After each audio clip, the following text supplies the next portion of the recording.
చంద్రబాబు నాయుడు గారు మొత్తం ఈ మహానాడులో రోజుకొక అబద్ధం, చెప్పిన అబద్ధాన్ని మళ్ళీ చెప్పేటప్పుడు చేసేటటువంటి తప్పులు. మీకు ఎగ్జాంపుల్ ఏంటంటే పెట్టుబడుల పైన మొదటి రోజేమో 4,90,000 కోట్లు, ఆ తరువాతి రోజేమో 10 లక్షల కోట్లు.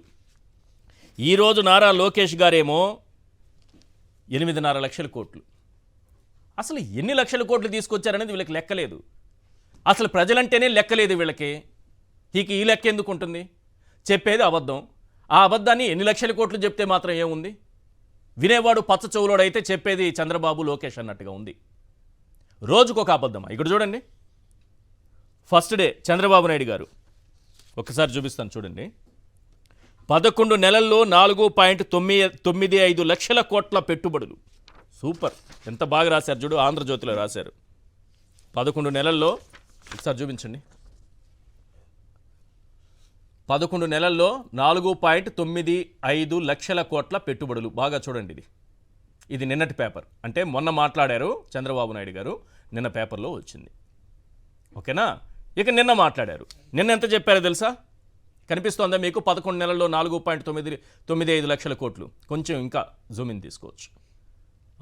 అది అద్భుతంగా కనిపిస్తోంది. రాష్ట్రానికి వచ్చిన పెట్టుబడులు సార్ ఇవి, ఆనందించండి. ఓకేనా? నెక్స్ట్ ఇప్పుడు ఇంకొక పేపర్ చూపిస్తాను. ఇది ఇవాల్టి పేపర్. 10 లక్షల కోట్ల పెట్టుబడులు అంటే 24 గంటల్లో మహానాడు ప్రారంభించిన వెంటనే చంద్రబాబు నాయుడు గారు మొదటి రోజు మాట్లాడిన వెంటనే అయ్యో 4.5 లక్షల కోట్లేనా ఆంధ్రప్రదేశ్కు వచ్చింది, దీన్ని ఎలాగైనా 10 లక్షల కోట్లు చేయాలని ప్రపంచవ్యాప్తంగా ఉన్నటువంటి పారిశ్రామికవేత్తలందరూ మాట్లాడుకొని రాత్రికి రాత్రి ఫ్లైట్లు వేసుకొని ఆంధ్రప్రదేశ్లో దిగిపోయి కడపకు వెళ్ళిపోయి ఎంఓయూలు కుదుర్చుకొని శంకుస్థాపనలు చేసేసి ప్రారంభోత్సవాలు చేసేసి ఉద్యోగాలు కూడా ఇచ్చేశారు. సార్ కిందికి రండి, కొంచెం కిందికి రండి. అక్కడ చూడండి, 10 లక్షల కోట్ల పెట్టుబడులు, 7.5 లక్షల మందికి ఉద్యోగాలు ఇచ్చేశారు. సుఖపడండి ఉద్యోగాలు తీసుకున్న వాళ్ళందరూ. పెట్టుబడులు వచ్చేసాయి, ఇవి కూడా మనకి వచ్చేసినట్టే. అంటే కేవలం 24 గంటల్లో 5.5 లక్షల కోట్లు, దాదాపుగా 5.5 లక్షల కోట్ల పెట్టుబడులు. ప్రపంచ పారిశ్రామికవేత్తలందరూ ఒక్కసారిగా దిగిపోయారు. దావోస్లో మనకి 0 లక్షల కోట్లు ఎలా వచ్చాయో సేమ్ అదేవిధంగా 24 గంటల్లో 5 లక్షల కోట్ల పెట్టుబడులు వచ్చాయి. ఇది ఆంధ్రజ్యోతిలో మనకి చిరస్థాయిగా నిలిచిపోయేటటువంటి చరిత్రాత్మకమైనటువంటి ఒక సమాచారం. రైట్, ఒకసారి చంద్రబాబు నాయుడు గారు మాట్లాడింది కూడా మనం వినాలి కదా, అది కూడా ప్లే చేయండి.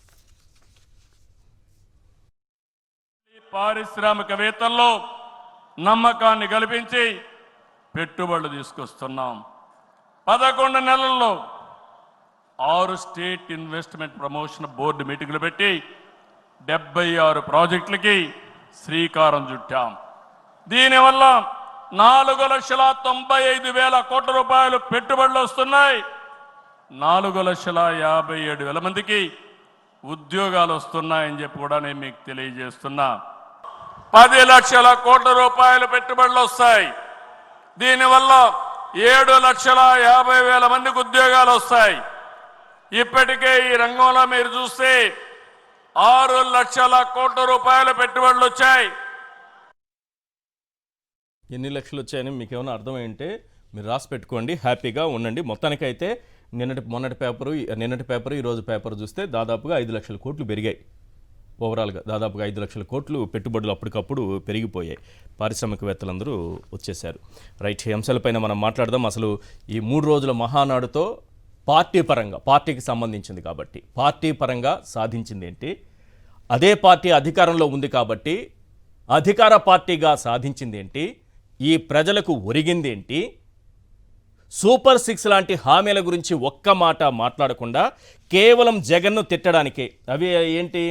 ఇవే డ్రగ్స్ పెంచేశాడు, గంజాయి పెంచేశారు, బాబాయ్ గొడ్డలి, గుంతల రోడ్లు, ఆర్థిక విధ్వంసం, అప్పులు, జే బ్రాండ్స్, ఇతను ఒక భూతం, ఎవరు పారిశ్రామికవేత్తలు రావట్లేదంటే వాళ్ళు అడుగుతున్నారంట ఈ భూతం ఇలాగే ఉంటే ఎలా అని.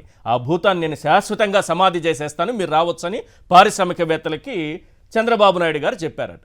వీళ్ళు వచ్చి 11 నెలలు కాలేదు, పారిశ్రామికవేత్తలందరూ వచ్చి మీరు ఉంటారా పోతారా అని అడుగుతున్నారంటే ఏంటి అర్థం? ఎప్పుడు 4 నెలల నుంచే మొదలైంది మీరు ఉంటారా పోతారా అని.